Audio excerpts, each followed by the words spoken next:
Bem-vindos de volta, pessoal. Muito obrigado por participarem do programa. Estou muito feliz por vocês estarem aqui. Aliás, fiquem à vontade para assistir a este vídeo e encontrar mais conteúdo no meu Substack e no meu Patreon em worldaffairsandcontext.com. Estou oferecendo 10% de desconto em uma assinatura anual neste momento. Basta usar os links na descrição do vídeo abaixo. Juntem-se à nossa comunidade. Eu adoraria muito ver vocês por lá.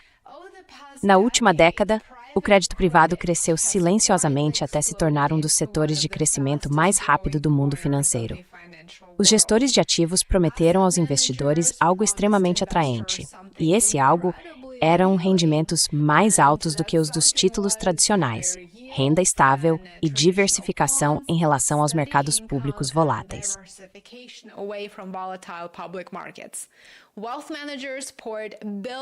Gestores de patrimônio injetaram bilhões de dólares nesses fundos, promovendo-os intensamente entre indivíduos ricos e investidores de varejo que buscavam retornos melhores. Mas agora começam a surgir rachaduras nesse sistema, e um dos maiores nomes das finanças globais está sentindo a pressão. Recentemente, a BlackRock decidiu limitar os saques de investidores em um de seus principais fundos de crédito privado. Estamos falando da BlackRock aqui. Então, imagine as empresas menores que estão na mesma situação. A decisão veio após um aumento repentino no número de investidores pedindo para retirar seu dinheiro.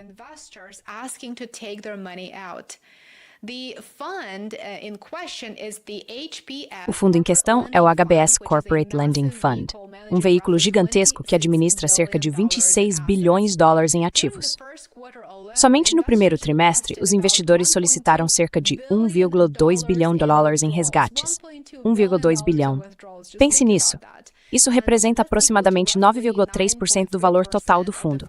Mas, de acordo com as regras do fundo, apenas uma parte desse dinheiro pode ser devolvida a cada trimestre. Assim, a BlackRock aprovou cerca de 620 milhões de dólares em pagamentos, atingindo o limite interno de resgate de 5%, um limite que permite ao gestor restringir retiradas adicionais. Para os investidores que esperam sair rapidamente, esse limite pode ser bastante frustrante.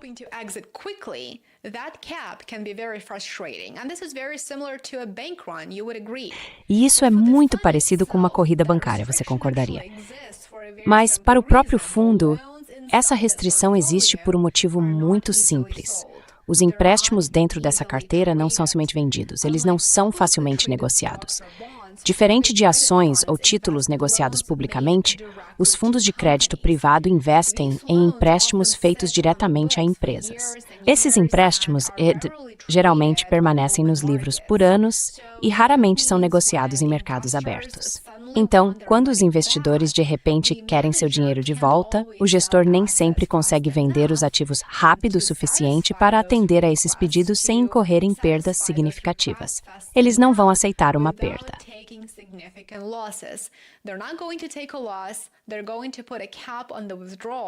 Eles vão impor um limite para os saques, e a BlackRock fez o mesmo. Agora vemos bastante incerteza em relação a essa medida e é exatamente aí que a tensão começa. Os fundos de crédito privado atraíram centenas de bilhões de dólares de investidores que gostam da promessa de uma renda estável. Mas muitos desses fundos são o que o setor chama de semilíquidos. Os investidores podem solicitar saques periodicamente. No entanto, os investimentos subjacentes permanecem fundamentalmente líquidos, pois não podem ser vendidos com facilidade, portanto, não são ativos líquidos. Enquanto o dinheiro novo continuar entrando e os pedidos de resgate permanecerem modestos, o sistema funciona muito bem.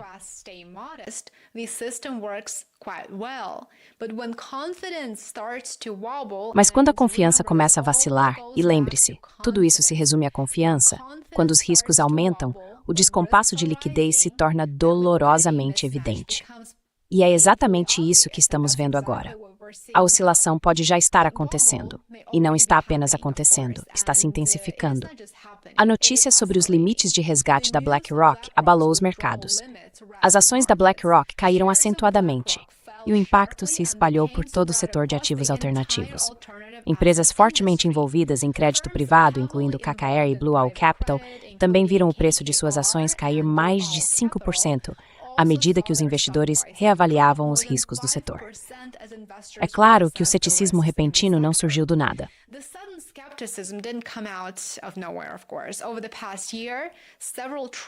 Ao longo do último ano, vários eventos preocupantes levantaram dúvidas sobre a qualidade do crédito e a devida diligência no mundo dos empréstimos privados. Falências de grande repercussão envolvendo empresas como First Brands Group e Tricolor Holdings, que já comentei em vídeos anteriores, abalaram a confiança dos investidores depois que credores afirmaram que as garantias e as informações financeiras podem ter sido deturpadas. Ainda pior, um grupo de credores liderado pela HBS teria sofrido grandes perdas em um empréstimo superior a 400 milhões de dólares, ligado ao empresário de telecomunicações Brunkin Brumbaugh, em que investigadores posteriormente alegaram que uma rede de faturas falsas havia sido usada para obter financiamento.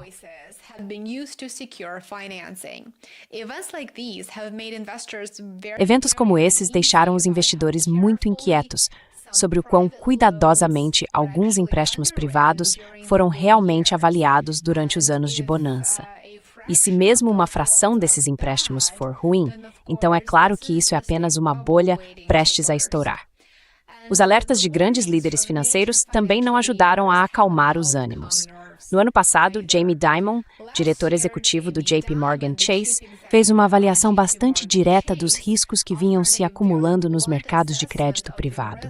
Referindo-se aos primeiros sinais de problemas com empréstimos, ele alertou os investidores dizendo que quando se vê uma barata, provavelmente há mais. E ele estava certo.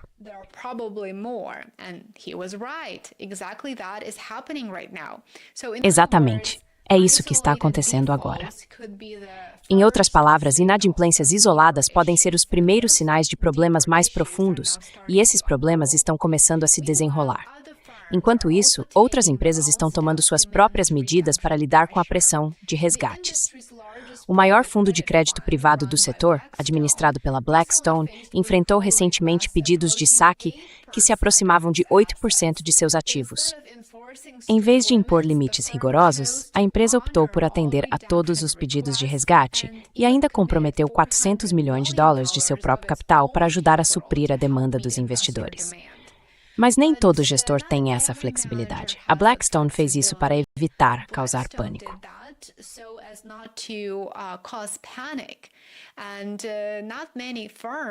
E poucas empresas conseguem fazer isso. Poucas têm recursos líquidos suficientes para cobrir os saques. Na verdade, muitas não têm. No mês passado, a Blue Owl Capital foi ainda mais longe ao suspender completamente os resgates em um de seus fundos. Eles disseram, não vamos pagar nada. Isso causou um grande impacto nos mercados e levantou preocupações de que as pressões de liquidez pudessem, de fato, se espalhar por todo o setor.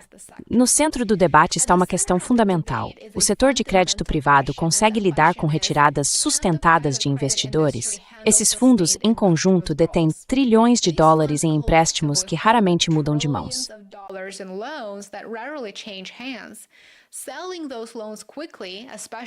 Vender esses empréstimos rapidamente, especialmente em períodos de estresse, pode ser extremamente difícil. E por extremamente difícil, queremos dizer que seriam necessárias perdas enormes e imediatas para conseguir movimentar esses ativos, porque eles não são líquidos. Se vários fundos forem forçados a liquidar ativos ao mesmo tempo, o que acontece? Bem, os preços podem cair drasticamente, certo? Porque eles teriam que absorver o prejuízo. Quando os mercados estão estáveis, esses compromissos são fáceis de ignorar. Mas quando a volatilidade aumenta, ou quando manchetes preocupantes começam a se acumular, os investidores de repente se lembram de que seu dinheiro pode não ser tão seguro quanto pensavam. E essa percepção pode rapidamente desencadear uma reação em cadeia.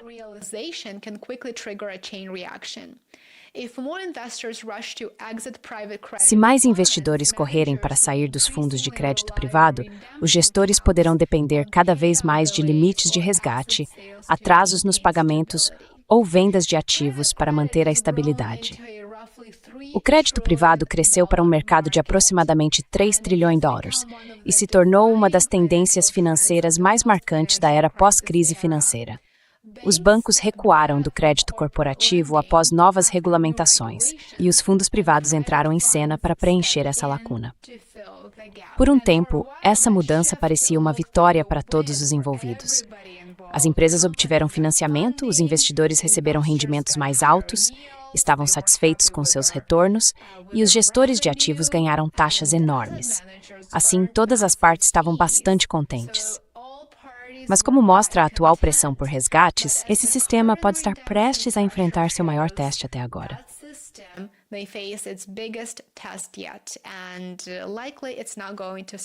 E é provável que isso não sobreviva na mesma forma e formato que conhecemos hoje. Porque, em finanças, a liquidez pode parecer abundante até o momento em que todos a solicitam ao mesmo tempo. E lembre-se, o mesmo vale para os bancos. Não há dúvida de que o próximo mês revelará se o boom do crédito privado foi construído sobre bases sólidas ou sobre uma estrutura que se torna frágil quando a confiança começa a rachar. Se você achou este vídeo interessante, não deixe de conferir mais conteúdo no meu Substack e no meu Patreon. Eu adoraria muito ver você por lá. Espero que você tenha um ótimo resto de dia. Muito obrigado por assistir e espero te ver aqui amanhã. Até mais! Bye for now.